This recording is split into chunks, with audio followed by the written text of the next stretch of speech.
Bazzukulu ba Kintu, mwebale kwekumira ku Luganda Radio Podcast nga tukyatambuza akatabo kaffe Zinunula Omunaku. Mu mutwe gwaffe guli oguwedde twalaba nga Zinunula amegga embogo eyali eremye abangi. Kaakati sigenda kubalukisaayo, katuyingirirewo mu mutwe gwaffe oguddako, omutwe namba 14 ogugamba nti Abampembe Bannumba Ekiro Bammize Omusu. Ng'omutontomi wammwe bulijjo Martin Muganzi mbatuusaako akatabo kaffe kani eno katusumulule. Najja yatugamba nti amawulire g'olukwe lw'okunzita yagategeeza Mirembe, naye n'amutegeeza nga bw'akuumibwa ennyo era taasobole kujja kutulabula. Yatutegeeza nti Mirembe ye yamusalidde amagezi ag'okwebuzaabuza.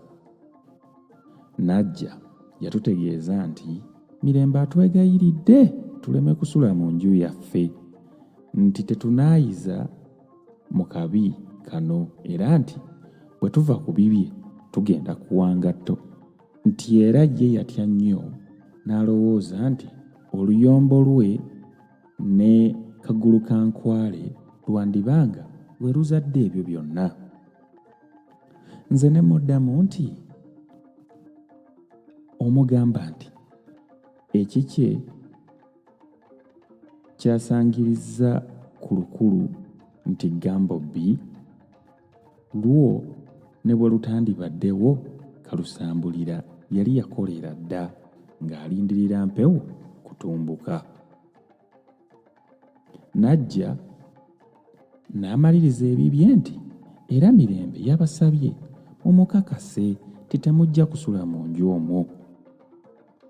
Nze nali omwangu ne musaba amutegeeze nga bwe tutajja kumusuubiza titetuusulemu, naye era nga bwe twali tetujja kweteeka mu kabi konna.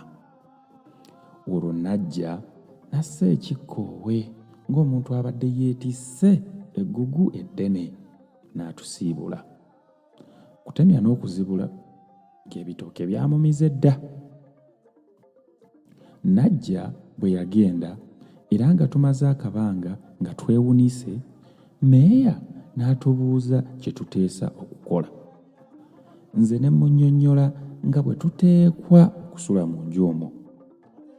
Bombi ye ne Mikolo ne bajjukira wamu nti ki kusula mu nju omwo ng'omulalu? Oyinza okussa omukono gwo mu kamwa k'empologoma ng'olaba.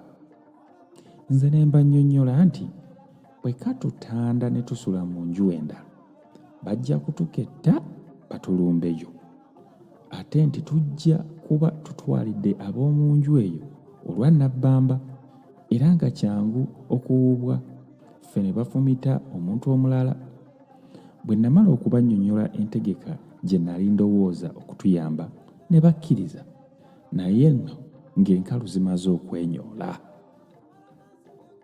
Mu ttuntu wakati we twamanya nti abantu tebatera kutambulira awo, we twasombera emiteteme ne tubugiriza akayu kaffe konna munda awaali obuliri bwaffe, twebulunguluzaawo ebbugirizo ly'emiteteme emigigi 3 ne tuwoola ku ttaka obuliri bwaffe bubeereko wansinsi omwo mwe tuba tweyalira. Naye bwe gwatuuka ku wanaasulamu ne bugayagaya, Mikolo nga yayagala asulemu, nze nsuze bammeeya kubanga omukulu nnyinimu Kirimuttu yali amaze ennaku nga taliiwo, ye Mikolo nga yabasuza. Ne tukaayana nnyo ku kino nga nze muli munda saagala musajja w'abandi afe lumbe luno lukwatire, nga nze bwenfa era nno kale, kubanga eyali ayagala Mirembe yenze so si Mikolo. Empaka bwe zaali ziremaganye ne nsaba Mikolo tugende ewa Miyodi atusalirewo, tuba tusituka tuti nga ne Muyodi ono. Mikolo Bwe yamala okumunnyonnyola nange ne munnyonnyola nga bali tubasuza mu mpalo nti oluwalo olwange lwali luwedde nga Mikolo yali mu luwalo, nti nno nze bwe nzikiriza Mikolo okujja okusula mu nju yaffe, nze nsula eri n'amala abaako akabi ng'ate oluwalo terubadde lulwe, abalikiwulira bonna bagenda kunsekerera bannyoome nti yassa munne. Era ne nnyongera nti Mikolo sijja kumugulamu byayanga, kubanga manyi nti nga baamusse olunaavumbula ensobi yaabwe nga amaanyi gaabwe gonna bagamalira ku nze, ate sirowooza nga n'embooge eneebuguma nga tebannankwasa. Anti nammwe mumanyi nti ekibadde kikyabalwisa ffe kuba babiri.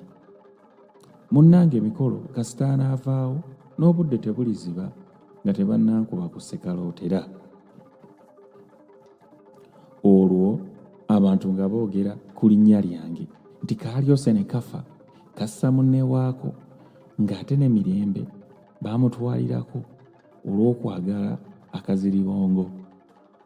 Ne mmaliriza nga mbasaba oba nfe bw'omu, nti bwe balimanya nga nfudde pozi baliweera ne bawa Mikolo akaagaanya okuwoolera eggwanga.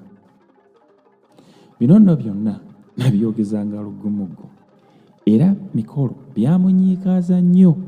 Ate mmeeya nga naawe bw'omumanyi omukazi ye yaddamu kukaaba bukaabi. Nga mmaze okunnyonnyola ntyo, Muyodi nakkiriza Mikolo andeke nsule mu kayu kaffe. Ekyekiro munnange nno kyakaawa, nze nalyako ekitole kimu, Mikolo simanyi 3 oba 4. Ye yatusinga obugumu. Meeya teyalya, era n'abalala bwe batyo baali ekitole kimu 2. Bwe twamala okulya, bannaffe bwe twali tulagaanyizza okujja okunyumya ne batuuka, ne tufumaafumamu, naye nga n'enfumo tezitereera, era waayitawo akaseera katono ne twabuka. Bwe twali tuwerekera abagenyi, mmeeya eyandi ku lusegere n'ambuuza nti ekyemuludde engulu wali mu lusuku okirabye?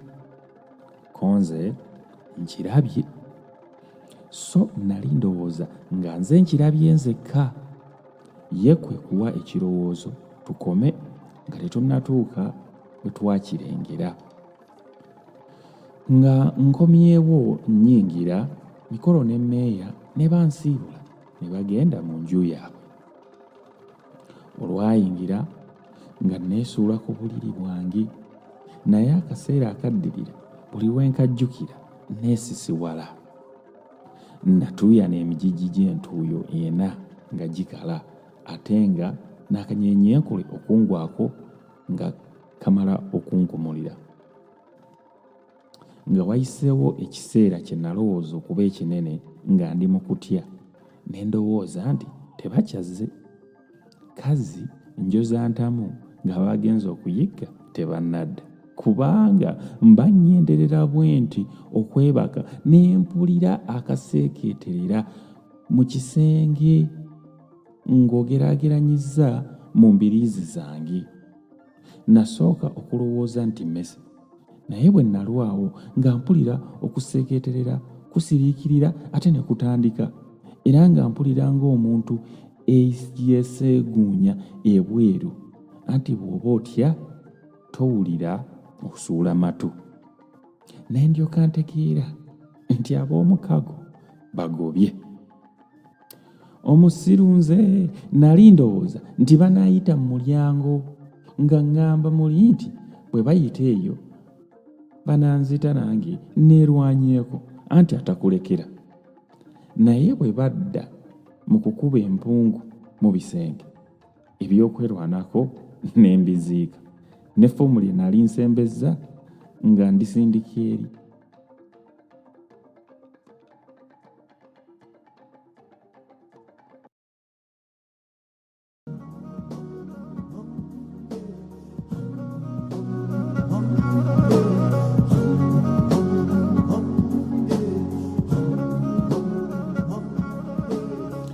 bazzukulu ba Kimera, kirabika musajja waffe Zinunula alumbiddwa.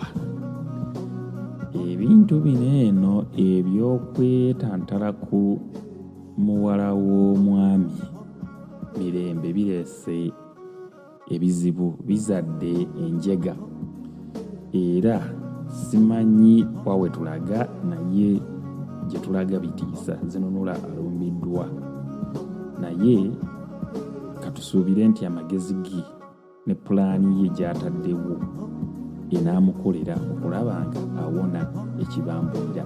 Tugenda kukoma awo ate katulinde omutwe ogunaddako. Omutwe gwaffe ogunaddako gugamba nti tutta omukago ne Mirembe. Sigala nga weekumidde ku Uganda Radio Podcast. Ssaabasajja Kabaka awangaale.